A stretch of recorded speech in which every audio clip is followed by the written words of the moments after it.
यादव जी, मुझे लगता है जब सपा थी तभी आप सेफ थे, नहीं है तो कहीं चोटी काटी जा रही है तो कहीं चोटी उखाड़ी जा रही है। ये बात गलत नहीं, एकदम सही है। इससे कुछ दिन पहले जो इटावा में हुआ उसे आप सभी लोगों ने देखा कि कैसे एक यादव समाज के भगवताचार्य व्यास कथावाचक मुकुटमणि यादव जी के साथ कुछ ब्राह्मणवादी विचारधारा के दबंगों द्वारा मारपीट करी गई, उनकी चोटी काट दी गई, सिर मुड़वा दिया गया, नाक रगड़ाई गई और अपमानजनक व्यवहार भी किया गया। और इससे भी ज्यादा एक ब्राह्मण महिला के पैर छुआकर शुद्धिकरण के लिए उस ब्राह्मण महिला के पेशाब से छिड़काव किया गया। बस गलती इतनी थी कि यदुवंशी होने के बाद भी भागवत कथा कर रहे थे। अब वही मानसिकता मध्य प्रदेश के रीवा जिले के बैकुंठपुर थाना क्षेत्र के मझगवा गांव में देखने को मिली। रोहित यादव नाम के एक नौजवान की चोटी उखाड़ दी गई, एक ब्राह्मणवादी विचारधारा रखने वाले दीपक पांडे द्वारा ये कहते हुए कि मैं ब्राह्मण हूँ और तुम यादव हो, तुम्हें चोटी रखने का कोई अधिकार नहीं है। आज चोटी रखोगे और कल कथा बांचने लग जाओगे। इन दोनों घटनाओं को देखने के बाद मुझे जो एक बात समझ में आई है वो ये है कि बात धर्म पर नहीं, इनके धंधे पर आ गई है। इन लोगों को डर है कि कहीं चमार, पासी, यादव, मौर्य, गरड़िया, धोबी, धानुक, तेली या फिर अन्य जाति के लोग कथा न बांचने लग जाए। वैसे रोहित कोई कथा बांचने की बात नहीं कर रहा था, वो तो केवल सनातन धर्म जिसे लोग बचाने की बात कर रहे हैं। और हनुमान जी जिन्हें लोग पतंग बनाकर उड़ा रहे हैं, उनकी भक्ति में 7 सालों से शिखा धारण किए हुए था, जो कि अभी 12 इंच लंबी हो गई थी। जिस शिखा के लिए चाणक्य ने धनानंद का पूरा साम्राज्य खत्म कर दिया, उस शिखा का कैसा सम्मान हुआ। जब रोहित इसकी शिकायत दर्ज कराने बैकुंठपुर थाने गया होगा, तब उसने सबूत के तौर पर ये चोटी दिखाई होगी। तब वहां के पुलिस के एक मुंशी ने कथित तौर पर कहा कि इसको डस्टबिन में डाल दो। ऐसी तो हमारी पुलिस है, जिस पुलिस को सबूत ढूंढना चाहिए वो सबूत को डस्टबिन में डालने की बात कह रही है। और ये हो किसकी सरकार में रहा है? मध्य प्रदेश के मुख्यमंत्री मोहन यादव की सरकार में। एक तरफ कहते हैं जात पात के करो विदाई, हम सब हिंदू भाई भाई, और दूसरी तरफ जनेऊ तोड़ने की बात बाहर आती है, चोटी काटने की बात बाहर आती है, मंदिर पर पेशाब चटवाने की बात बाहर आती है। जब हम सब हिंदू भाई भाई ही हैं, जब हम लोग मनु के मानुस ही हैं, तो हमको भी जनेऊ पहनने दो, पुजारी बनने दो, कथा करने दो, शंकराचार्य बनने दो, किसी पीठ स्थान पर बैठने दो। जब हम सब भाई भाई ही हैं तो कैसा द्वेष, कैसा भेदभाव। अगर तुम मलाई खा रहे हो तो हम सबको भी खिलाओ, अगर प्रसाद में बूंदी के लड्डू और बेसन के लड्डू खिला रहे हो तो खिलाओ, लेकिन प्रांगण में किसी के द्वारा लाया हुआ मिल्क केक अपने घर तो न ले जाओ।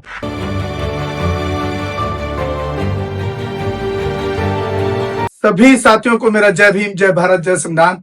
मैं बहुजन Dastak news and constitution channel से गौतम रत्ना।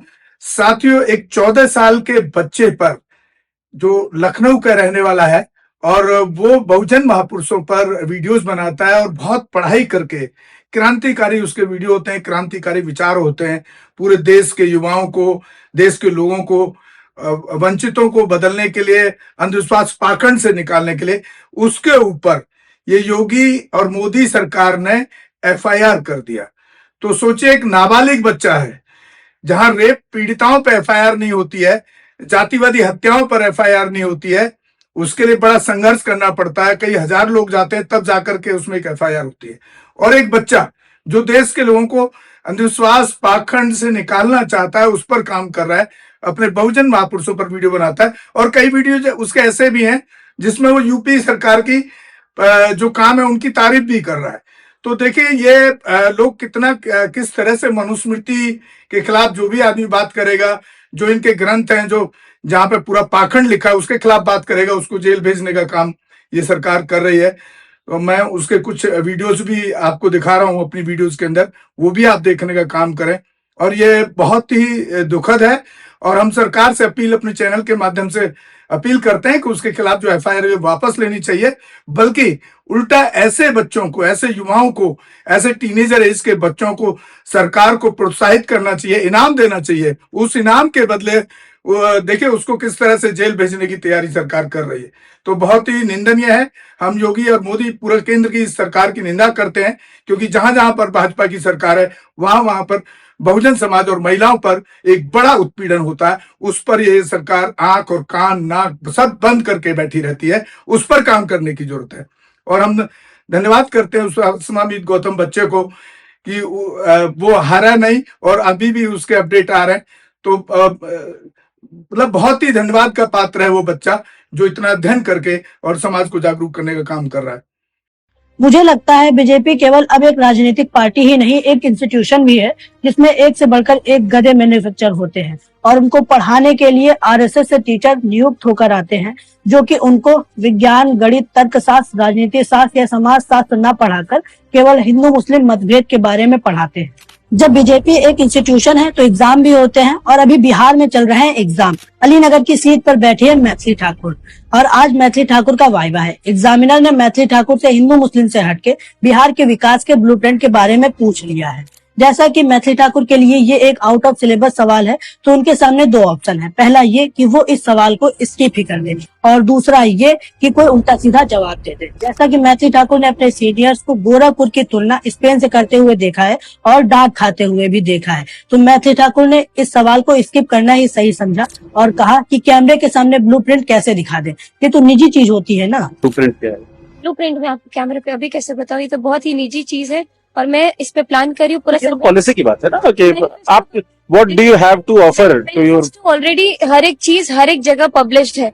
वैसे तो इस इंस्टीट्यूशन में बहुत सारे नए पुराने छात्र हैं जो कि अलग अलग विषयों पर उल्टी सीधी बात करते हुए नजर आ जाते हैं, लेकिन जो नए छात्र हैं उनको केवल हिंदू मुस्लिम अनेकता ही सिखाई गई है, जो कि केवल वही बोलते हैं, जिसकी झलक आपने मैथिली ठाकुर के अलीनगर को सीतानगर या जानकी नगर बनाने की बात में देखी होगी। किसी का नाम भी मैथिली है, मिथिला की रहने वाली है। हाँ, तो क्यों ना इस अलीनगर का नाम मैथिली नगर, जानकी नगर या फिर सीतानगर कर दिया जाए। मैं तो कहूंगा मैथिली ठाकुर को ऐसे खिन्न भाव से ना देखें, बेचारी प्रयास कर रही है, सफल हो जाएगी, भरोसा रखें।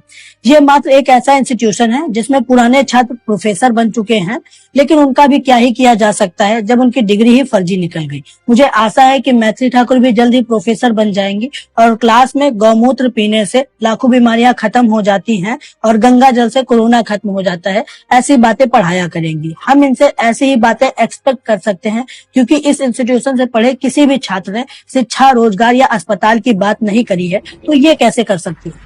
जिस हिसाब से देश में पत्रकारों पर हमले होते चले आ रहे हैं, अब भारत की स्थिति यहाँ तक आ पहुंची है कि भ्रष्टाचार बचाने से पहले पत्रकार बचाने होंगे।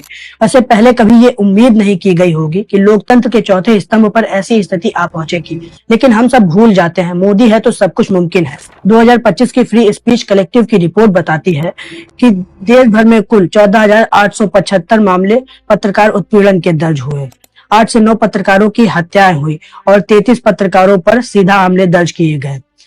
40 से अधिक मामलों में हिंसक मामले सामने आए।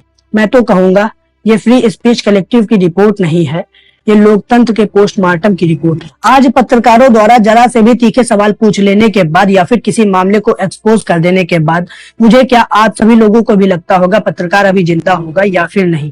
ऐसे विचार इसीलिए आते हैं क्योंकि हम सभी लोगों ने एग्जाम्पल देख रखे हैं। जिस तरह से मुकेश चंद्राकर से लेकर अभी 5 जनवरी की रात को त्रिपुरा की राजधानी अगरतला में 2 आदिवासी पत्रकारों समीर देव वर्मा और जिमी देव वर्मा पर क्रूर हमला हुआ।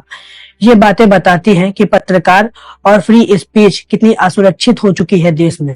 इस कड़ी का सबसे ज्यादा हाईलाइटेड मामला विकास साहू के साथ हुआ। ये भी एक बाहुबली डोमिनेशन का उदाहरण है। विकास साहू झारखंड के गढ़वा में एक स्थानीय मूजो जर्नलिस्ट है और यूट्यूब पर काम करते हैं। एक जिम्मेदार नागरिक होने के तौर पर उन्होंने एक छुटपुटिया नेता विकास माली, जो अपने आप को एक बाहुबली और बहुत बड़ा समाज सेवी बताता है, विकास साहू ने उसका कन्या विवाह विकास योजना के नाम पर ठग और फ्रॉड का मलाला एक्सपोज किया। इसके बाद जब विकास माली को लगा कि ये तो मेरा भांडा फोड़ रहा है, तब विकास माली ने विकास साहू को लालच देकर बुलाया और विकास साहू को 8 से 10 लोगों से लाठियों से पिटवाया, कपड़े फाड़े, मुंह और पैरों से खून बहने लगा। तब विकास साहू ने इस लड़ाई से हटकर अपनी जान बचाकर 6 से 7 किलोमीटर पैदल दौड़कर पुलिस थाने पहुंचे। ये मामला इतना हाईलाइटेड होने के बाद भी पुलिस इतनी बेबस है कि विकास साहू की कोई मदद नहीं कर पा रही है, क्योंकि विकास माली ने थाने के ऊपर डोमिनेंस बना रखा है। भला तो ये हुआ कि विकास साहू का मामला इतना हाईलाइटेड हो गया, वरना डोमिनेंस के चलते केस आज विकास माली पर नहीं विकास साहू पर होता, क्योंकि सच बोलने वालों पर पुलिस केस और उनके मर्डर के चांसेस बढ़ जाते हैं। ये उदाहरण साफ दिखाते हैं कि भारत में सवाल पूछना अपराध है। जरा से तीखे सवालों पर या फिर एक्सपोजर पर पत्रकारों की जान खतरे में आ जाती है। पुलिस के स्थानीय बाहुबलियों के साथ सीधे उठक बैठक से पत्रकारों के सीधा टकराव की क्षमता खत्म होती चली जा रही है, जिससे लोकतंत्र में प्रेस फ्रीडम की बुनियादी बातचीत भी खत्म है। आज समाज में होने वाले दमन के विरुद्ध बोलने वाले लोगों की हालत खराब है। देश की इकोनॉमी बढ़ाने का साधन शराब है। भारत की हालत एकदम बेकार है, रेपिस्टों के गलों में हार है, फिर भी अंधभक्त कहते हैं देखो कितनी अच्छी सरकार। 9 अक्टूबर को लखनऊ के अंबेडकर पार्क में जो काम मायावती जी ने किया है, शायद उसकी कल्पना पूजनीय बाबा साहब अंबेडकर और साहब काशीराम जी ने भी नहीं की होगी। काशीराम जी ने इसी पार्टी में बहुजन सुखाय और बहुजन हिताय की बात सोची होगी और फिर उसके बाद सर्वजन सुखाय और सर्वजन हिताय की कल्पना कर रहे होंगे, लेकिन पता नहीं कहां से बीजेपी सुखाय और स्वयं हिताय की बात होने लगी। वर्तमान राज्य सरकार की भी बहुत बहुत आभारी है और इसलिए आभारी है क्योंकि इस स्थल को देखने वाले लोगों के टिकटों का इकट्ठा हुआ पैसा पूर्व की रही सपा सरकार की तरह वर्तमान भाजपा की राज्य सरकार ने इसे दबाकर नहीं रखा है।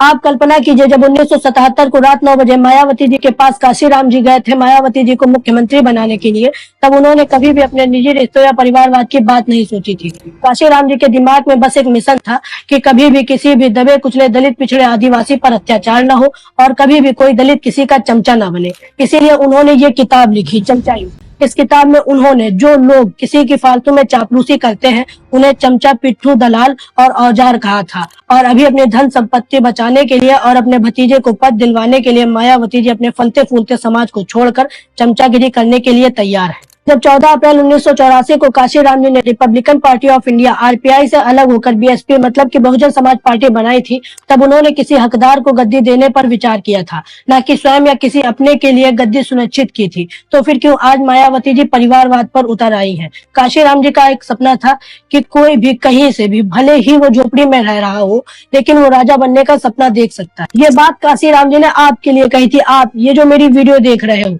आपकी जगह पर कोई और पार्टी में बैठे हैं और दीमक की तरह खा रहे हैं।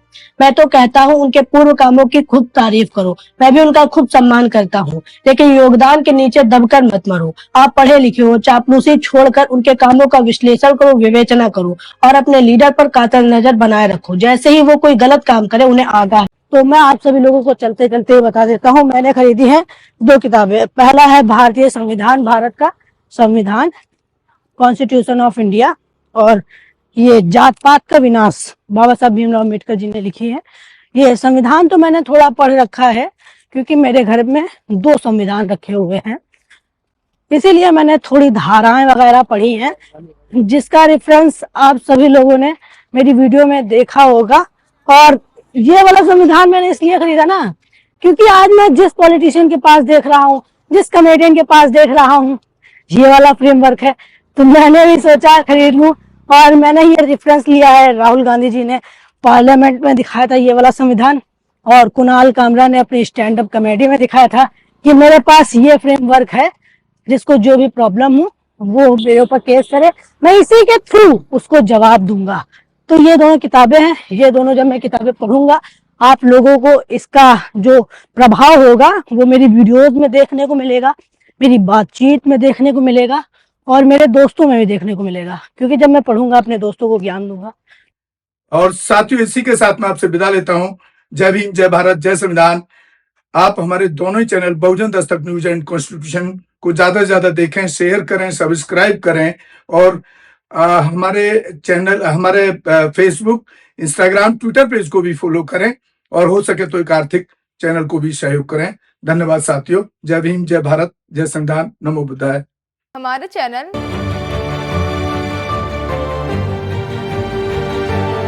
लाइक, शेयर, सब्सक्राइब देखना मत भूलिएगा। जय भीम, जय भारत, जय संविधान, नमो बुद्धाय। धन्यवाद। चैनल आर्थिक समस्या से गुजर रहा है।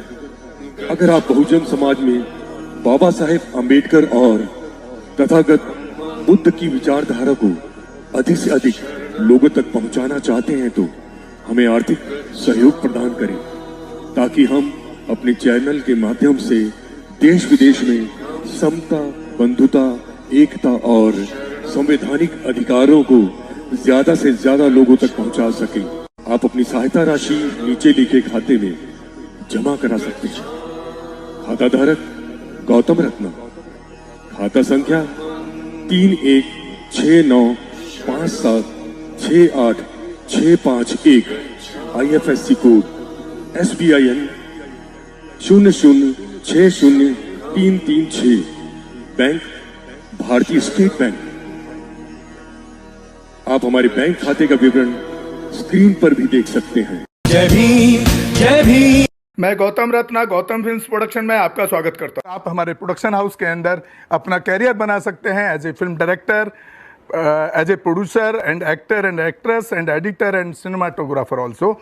अगर आपको फिल्म से रिलेटेड कुछ भी प्रोजेक्ट आपको बनवाना है तो हमारे पास में पूरा सेटअप है, जिसमें फिल्म कैमरा है, शूटिंग लाइट्स है और एडिटिंग है। सारा A to Z एक ही जगह पर आपको हमारे यहाँ पर मिल जाएगा। तो दोस्तों, आप हमें कांटेक्ट कर सकते हैं हमारे नंबर्स पर 9810085714